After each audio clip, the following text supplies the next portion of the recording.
लेना इसलिए नहीं चाहूंगी क्योंकि बहुत समय लग जाएगा। मेरे परिवार के सदस्य, मेरी टीम, मेरे आसपास के इलाके के, क्योंकि मैं हिसार से लगी थी परले इलाके से, कुआरी गांव से प्रोग्राम करने के लिए, और वहां से चलती गई गांव लाडवा से छोटी बड़ी साथोर, डाबड़ा और शिकारपुर, रायपुर, ढाणी, तीनों चारों ढाणी, खोखा, खरकड़ी, जितने भी हमारे ये गांव आते हैं, सरसोद, बिचपड़ी, सभी गांव में कार्यक्रम किए।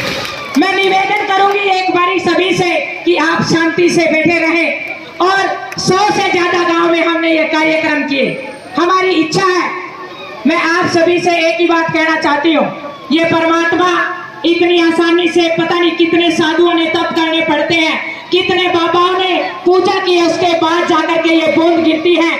मैं आप सभी गांव वासियों से निवेदन यही करती हूँ कि आप जब तपस्या करेंगे तो किसान को ये जल मिलेगा, और जब किसान को जल मिलेगा तो पूरे देश को अन्न मिलेगा। अगर आप चाहते हो मेरे देश को अन्न मिले तो हमें ये त्याग करना होगा।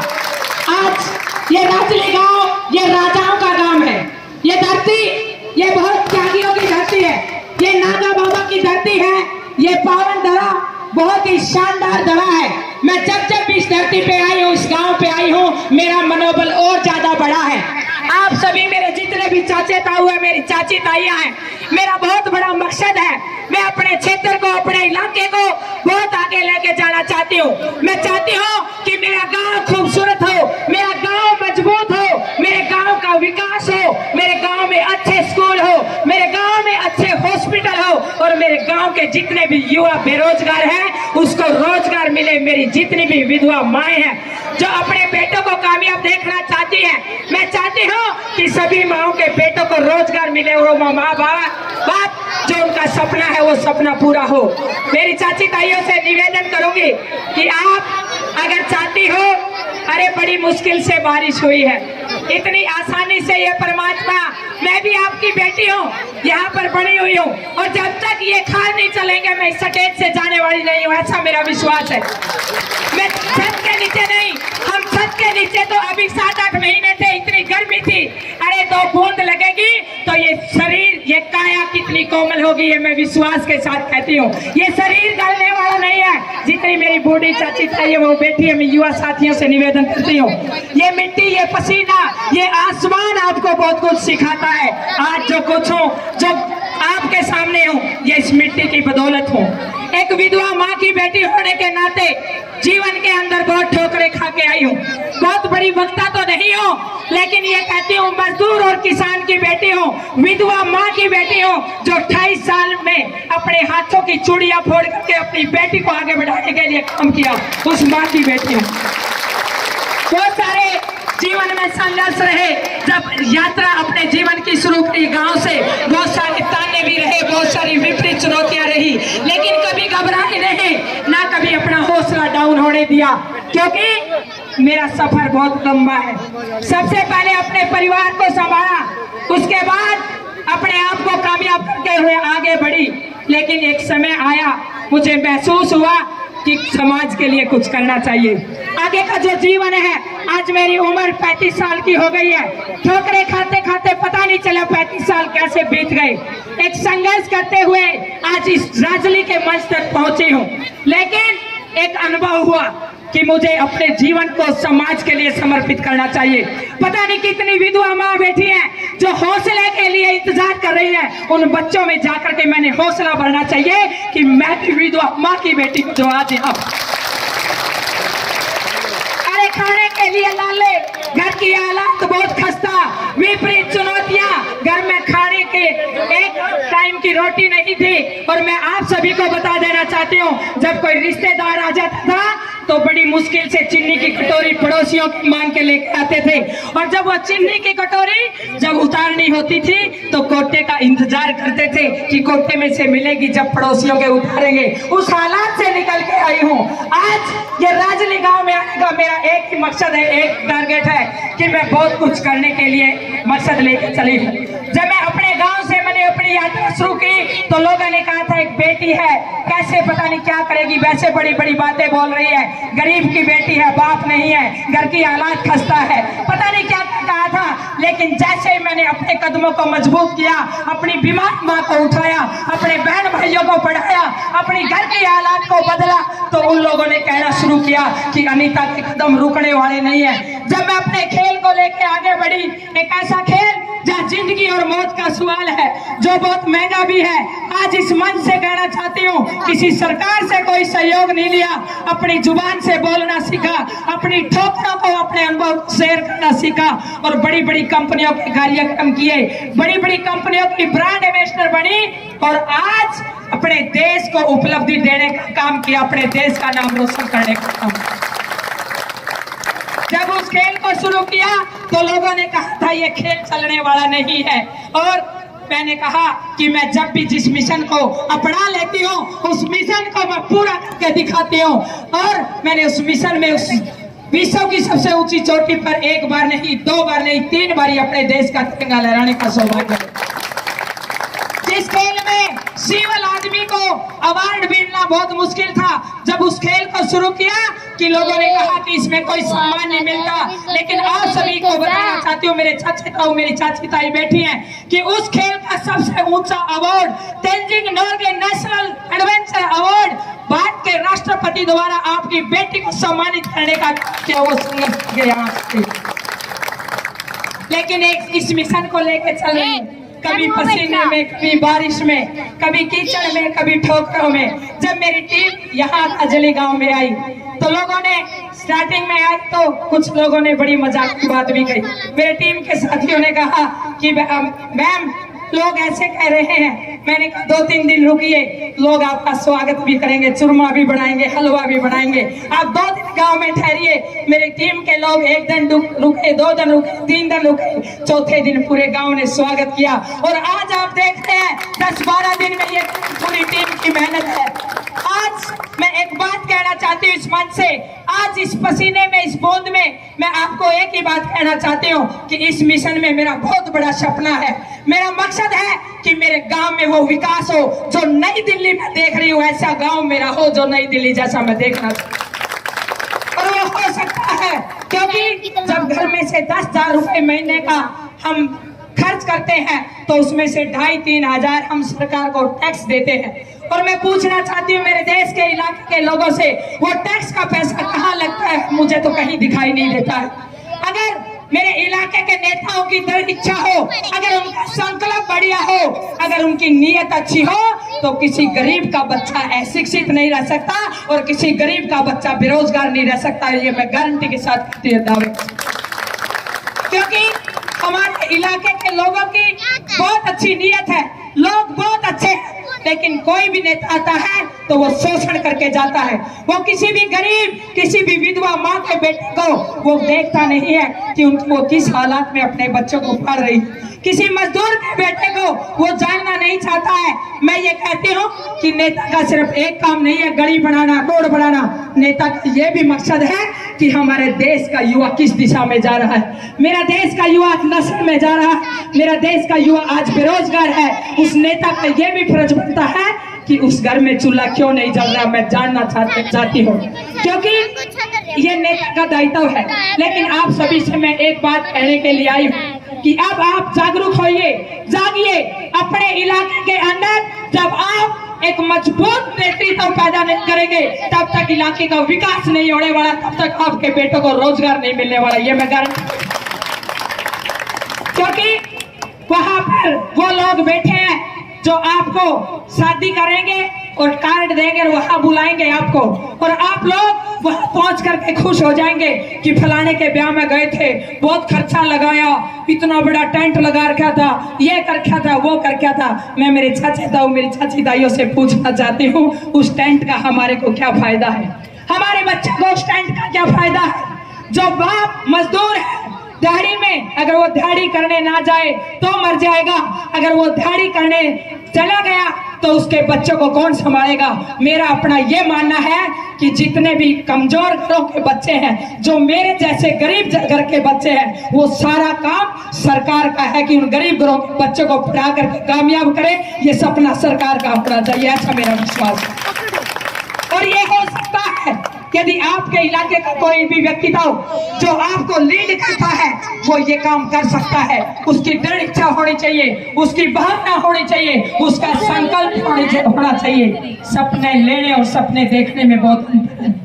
सपना लेना और सपना देखना, सपना बना, जो सपना बनाता है, जो सपना गढ़ता है, वो उसके पीछे पागल होता है। लेकिन सपने देखने में तो लोग अक्सर भटक जाते हैं, बैठ जाते हैं, लालच में आ जाते हैं। लेकिन मैं आप सभी को आज कह के जा रही हूँ, मैं इस सपने को गढ़ के आई हूँ और इस इलाके को खूबसूरत बना के दम लूंगी, लम बनाऊंगी। ये मैं बिल्कुल साथ आई हूँ। मैं दिन रात इसी तरीके से चाची ताई जनता के बीच में रहती हूँ। मेरा मकसद अकेली चली थी और चलते चलते जब इस मिशन को लेकर के आगे बढ़ी तो बहुत सारे युवा भाई, चाची ताई, कई तो दादियाँ हैं जो मेरे साथ नंगे पांव चलने के लिए तैयार हो जाती हैं।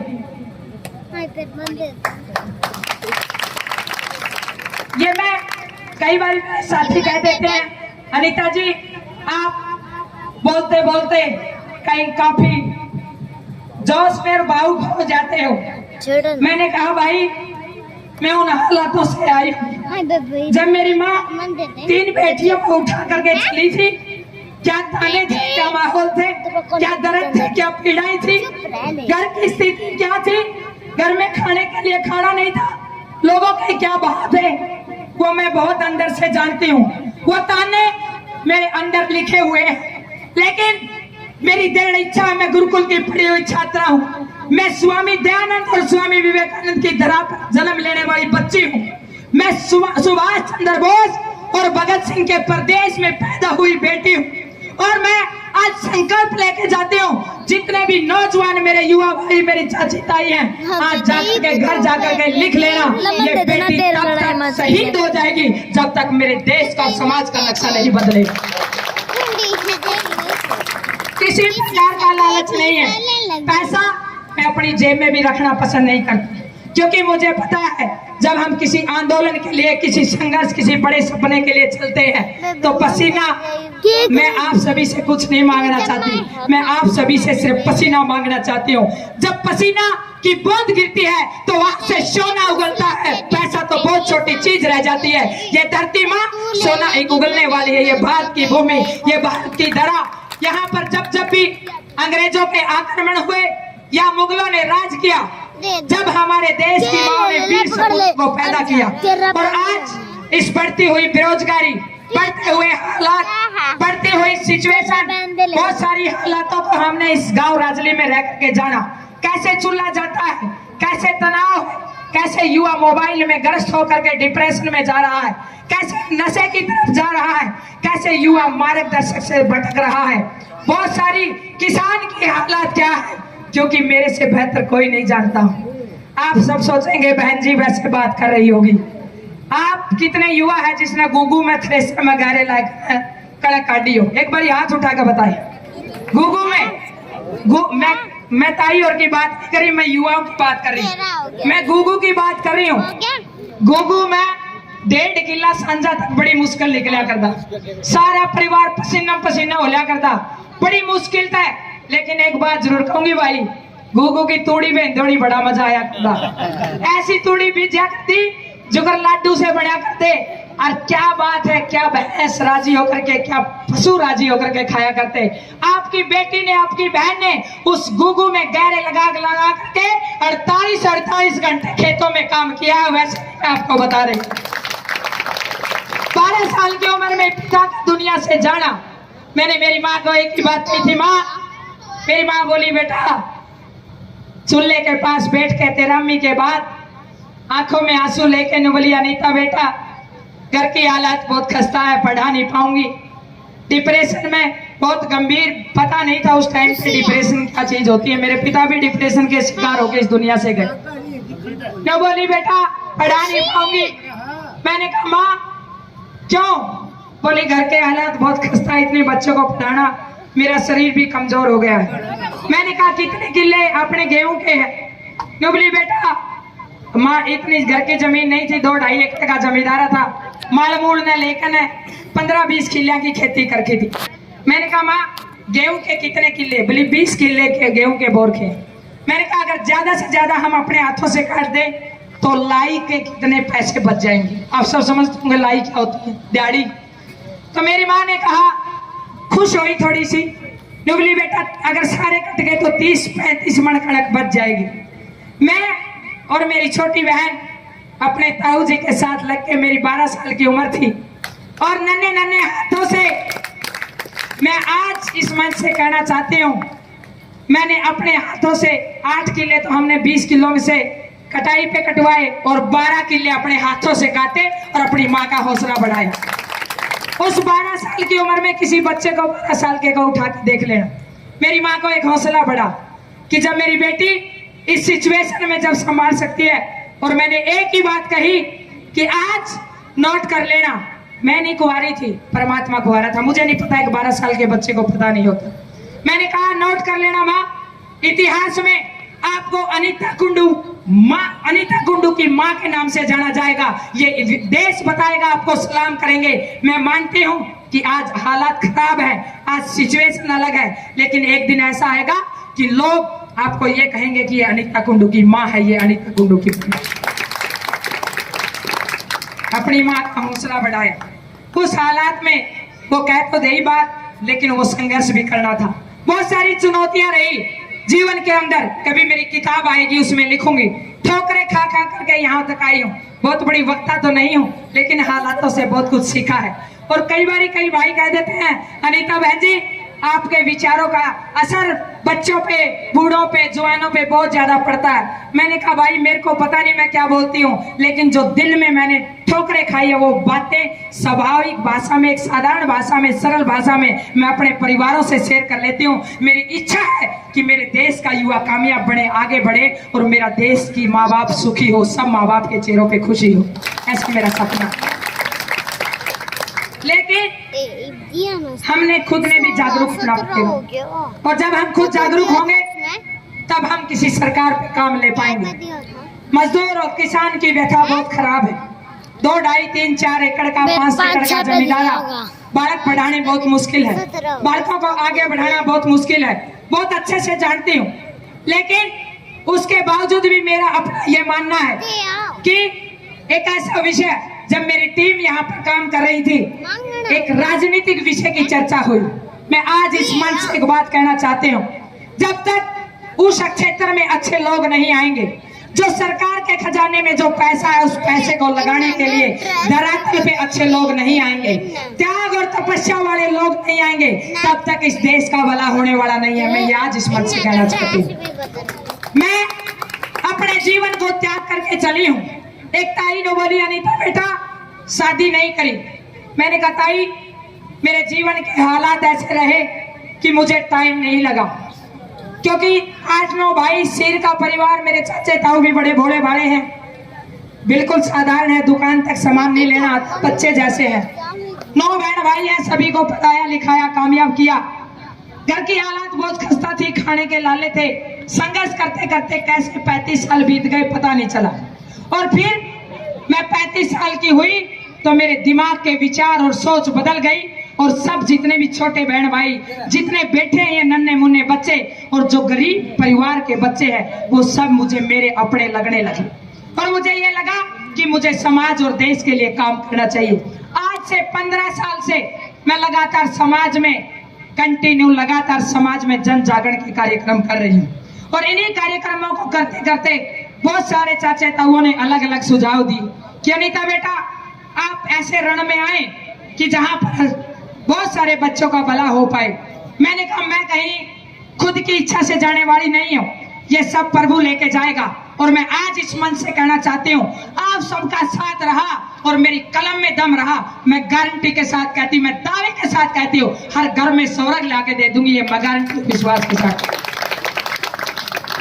मेरा अपना जीवन मैंने नेछावर कर दिया है। मैं समाज को देके जाना चाहती हूँ, क्योंकि 2 बच्चों के लालच में नहीं पढ़ना चाहती हूँ। एक अच्छे पद पे बैठी हूँ, ठीक ठाक सा सिस्टम आज के दिन है, और चाहूँ तो अपना जीवन सुखी जी करके चली जा सकती हूँ।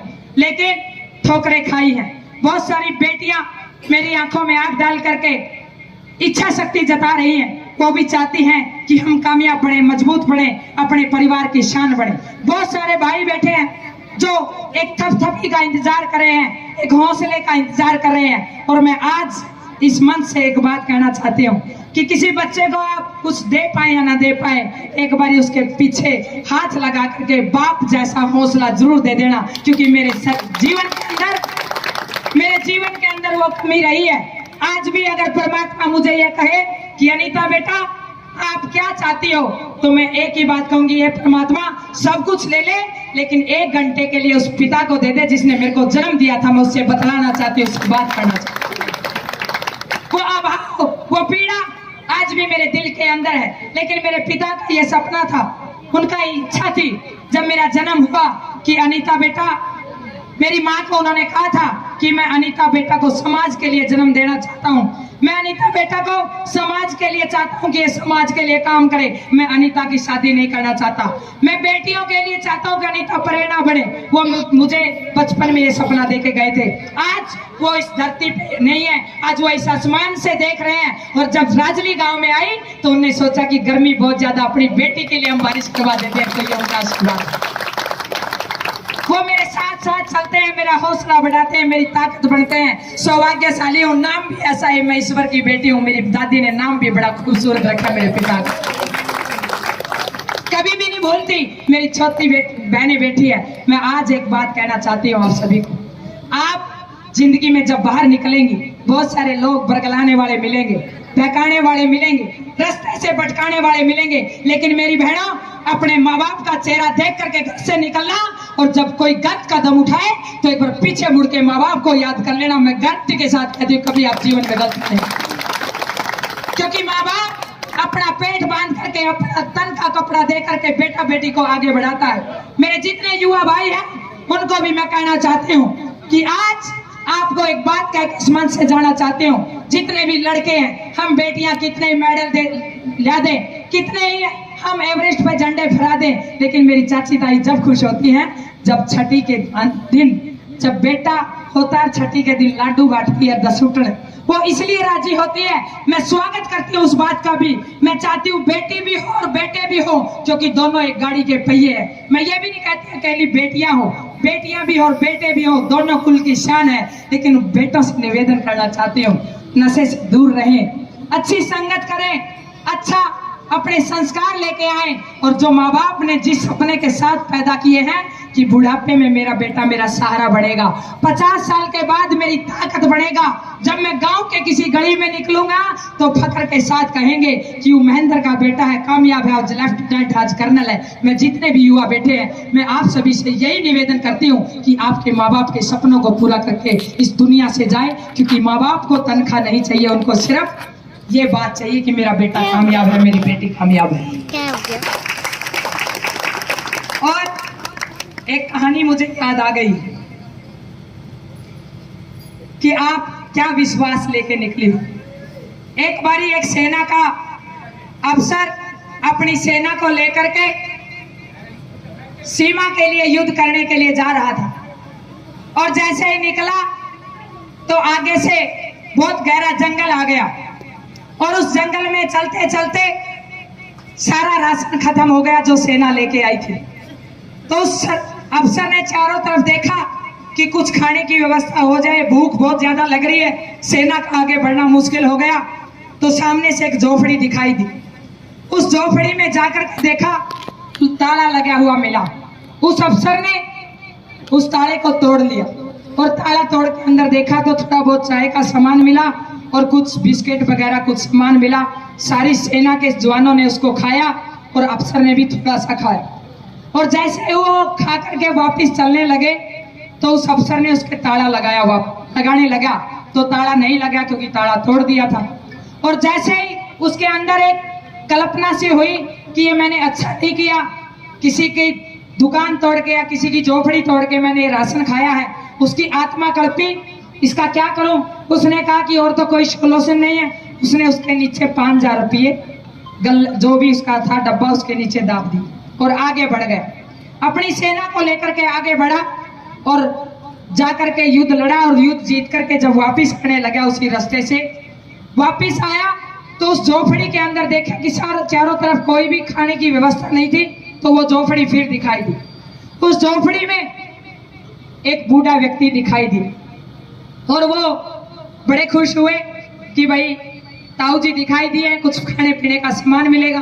ताऊ जी कुछ राशन और ले आए थे, तो ताऊ जी ने उनका स्वागत किया, चाय पानी पिलाई। तो उस अफसर ने पानी पी करके, चाय पी करके, खा करके पूछा, ताऊ जी मैं ये जानना चाहता हूँ, इस गहरे जंगल में जहाँ बियाबान में कोई अड़े पंछी तक भी पर नहीं मारता, आप यहाँ पर दुकान खोले कैसे बैठे हो? तो ताऊ हंसा और उस अफसर की तरफ लखाया और कहा, बेटा मैं इस ईश्वर में विश्वास रखता हूँ। कह रहा कि ये कोई मतलब है ईश्वर में विश्वास रखता हूँ? ईश्वर का क्या मतलब है? दुकान अगर खोलनी है तो कोई राजली गांव का चौक में खोल, जहाँ सारी आसपास में घर लागे हैं, वहां जाकर के सब सामान लेने आएंगे। अरे बियाबान में बैठ के आकर ना, तो बोला मैं, आप मेरी बात को नहीं सुन पाए अफसर साहब, मैं इस परमात्मा में विश्वास रखता हूँ। वो अफसर बोले, परमात्मा कहाँ है? तो बोला परमात्मा है।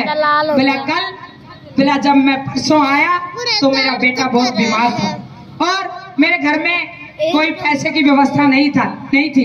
मैं जैसे आया और मैंने आकर के देखा, मेरी झोपड़ी का ताला तोड़ करके भगवान 5,000 रुपए दर गया और मैंने अपने बेटे का इलाज करा लिया।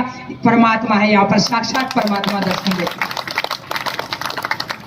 वो अफसर ताऊ को देख करके बड़े अचरज के साथ, बड़े प्रभाव से कहने लगा, ताऊ जी मैं दिल से आपको सैल्यूट करता हूँ, आपके विश्वास को, कि विश्वास हो तो परमात्मा पे ऐसा होना चाहिए। मैं आप सभी गांव के लोगों को कहना चाहती हूँ कि मेरा उस ईश्वर में विश्वास है। जिस तरीके से ताऊ ने उस जंगल में अपनी दुकान को चला दिया, मैं आज अपनी जनता के बीच में ये कहना चाहती हूँ कि मैं अपने साम्राज्य को, अपने देश को, अपने राज्य को, अपने इलाके को खूबसूरत बनाने में विश्वास रखती हूँ। ऐसा मैं विश्वास लेकर के आया, ये मेरी दृढ़ इच्छा है।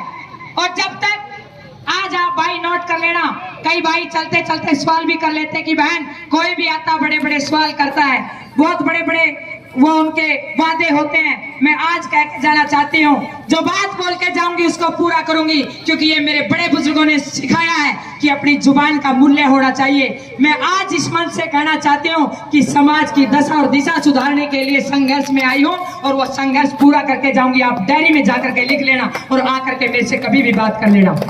जिस दिन मेरी कलम में और मजबूती हो जाएगी, जिस दिन मैं जिस मुकाम पर सपना बना करके चली हूँ उस मुकाम पे पहुंच जाऊंगी। मैं गारंटी के साथ कहती हूँ, किसी भी ताऊ ने मेरे ऑफिस तक नहीं आना पड़ेगा, मैं उस ताऊ के पास चल करके खुद आऊंगी। ऐसा मैं विश्वास रखती हूँ, क्योंकि जब नौकरी का जमाना था, मेरी माँ विधवा हुई और मैंने अपनी माँ को उठा करके मैं नेताओं के पास गई। उन नेताओं ने मेरी माँ का और मेरा कैसे मजाक बनाया, वो मैं अंदर लेके आई। मैं जब अपनी माँ को दर दर ठोकर खा करके उन नेताओं की कोठियों पर जाती थी, वो एक विधवा को कैसे समझते थे, कैसे वो मजाक बनाते थे, वो मेरी किताब में लिख के जाऊंगी। और कभी परमात्मा ने चाहा तो मेरे जीवन में फिल्म बनेगी। मैं असली वो चीज बता के जाना चाहती हूँ कि हकीकत होती क्या है। वो दर्द मैंने अपनी आंखों से देखे, वो अपमान मैंने वहां से सहा। बहुत सारे दरवाजों से वापस लौटी हूँ, बहुत सारी ठोकरें खा करके आज इस मंच पे आई हूँ, बहुत सारी पीड़ाएं अपने अंदर ले रखी है। लेकिन मेरे जितने भी बहन भाई बैठी है, मेरी जितनी भी माँ विधवा बैठी हैं, जितने भी गरीब घर के बच्चे बैठे, किसान के, मजदूर के, मैं सबके साथ उनका नेतृत्व करके आगे बढ़ना चाहती हूँ। ऐसा मैं विश्वास लेके आप सबके बीच, ऐसी मेरी इच्छा है। और जब तक मैं संघर्ष करती रहूंगी, तब तक मैं मेहनत करती रहूंगी, चाहे लोग कुछ भी कहें, लेकिन मैं अपने लक्ष्य पे अडिग रहूंगी। लेकिन मेरा ऐसा भी विश्वास है, जब मैं जिस क्षेत्र में चली हूँ तो मेरे जितने भी बड़े बुजुर्ग हैं, मेरे इलाके के लोगों ने मेरा सम्मान किया और मेरे पीछे पीछे लगने का भी काम किया। जब मैं पहाड़ों में थी, एक बार 2015 में भूकंप आया था, मेरे इलाके के लोगों ने मेरे लिए हवन किए थे, मैं पहाड़ में खो गई थी। स्कूल में बच्चों ने प्रेयर की थी, बड़े बुजुर्गों ने व्रत रखे थे, बहुत सारी बूढ़ी दादियों ने व्रत रखे थे। मुझे बड़ा फक्र हुआ था कि मैं उन चाची ताई जितने भी दादी हैं उनकी दुआएं लेकर के आई हूँ। और मुझे विश्वास है ऐसा, क्योंकि जब भी मैं ज्यादा पैसे और धन में विश्वास नहीं करती, मैं सबसे ज्यादा विश्वास करती हूँ इन हाथों में। ये जब मेरे सिर पे धरे जाते हैं तो मेरी ताकत और ज्यादा बढ़ जाती है, मेरी कदमों की मजबूती और ज्यादा बढ़ जाती है, क्योंकि आशीर्वाद से बड़ा कुछ नहीं होता, दुआओं से बड़ा कुछ नहीं होता। और वो दुआएं लेकर के मैं आगे बढ़ी। मैंने 25 से ऊपर पहाड़ चढ़े, जहाँ पर ऑक्सीजन नहीं है, पीने के लिए पानी नहीं है, खाने के लाले हैं, जहाँ पर मन के मुताबिक भोजन नहीं है। ऐसी हालात में मैंने संघर्ष किया है, 3-3 महीने बैठ करके वहां तपस्या की है। और एक ही इच्छा है कि जो ठोकरें मैंने खाई है वो किसी और बहन भाई को